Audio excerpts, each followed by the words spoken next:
en parlant de vieux cons. Invité de Yann Barthès dans Quotidien, ce mercredi 7 décembre, Benjamin Biolay n'a pas échappé aux questions sur sa brouille avec de grands noms de la chanson française. Qu'est ce qui se passe avec les chanteurs qui s'appellent Michel, avec vous ? Lui lance l'animateur alors que les photos de Michel Fugain et Michel Polnareff apparaissent derrière lui. Évoquant le premier, l'artiste de 49 ans explique: il me déteste. Il a décidé de me faire la peau, mais il n'y arrivera pas. Je lui dis tout de suite. Tout a commencé en 2008.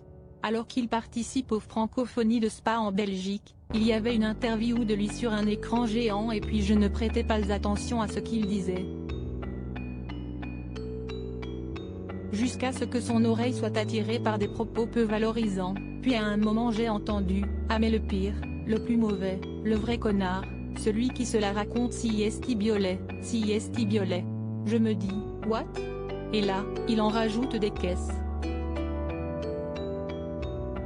Face aux nouvelles critiques de Michel Fugain à son égard, il lâche sur TMC « Arrêtez de me harceler, j'ai compris ». Supérieur à Benjamin Biolay, qui sont les fans de sa vie ? Michel Polnareff, si est une vieille histoire agacée, Benjamin Biolay n'a pas hésité à répliquer quand chanteur de 80 ans a déclaré ne pas aimer sa musique sur Sudinfo, le 25 novembre dernier. Sur Instagram, il lui a alors répondu « Moi non plus je n'aime pas ce que tu fais monsieur Michel Fugain, mais je ne me sens pas obligé de te harceler par presse interposée depuis 2008. »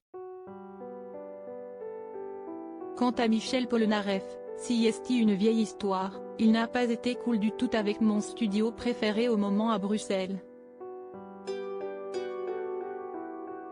Il a été très méchant et donc comme je suis un peu corporatiste et que j'aime bien mes copains, je lui ai envoyé une petite.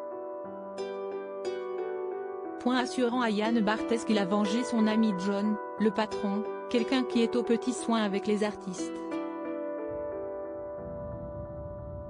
Alain Bachung l'appelait le sosie et je trouve que si est la meilleure façon de.